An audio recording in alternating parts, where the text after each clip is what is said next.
என் ஜன்னல் நிலவுக்கு என்னாச்சு? என் கண்ணில் பட்டு ரொம்ப நாளாச்சு.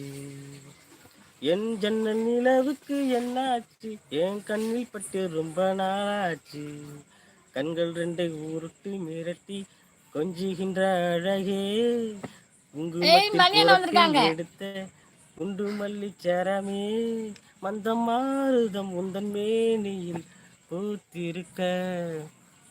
அன்பண்ணா, ஹாய் அன்பண்ணா, வணக்கம் வணக்கம் வணக்கம். ஆமா அன்பண்ணா, பேர் சொல்ல மாட்டேன் நான். உன் ஜன்னல் நிலவுங்கு வந்தாச்சு, உன் கண்ணில் பட்டு விட்டு நின்னாச்சு. கண்கள் ரெண்டை உருட்டி மிரட்டி கொஞ்சுகின்ற அழகா, குங்குமத்தில் புரட்டி எடுத்த குண்டு மல்லிச்சரமா, மந்த மாறுதம் உந்தன் மேனியில் பூத்திருக்க. என் ஜன்னல் நிலவுக்கு என்ன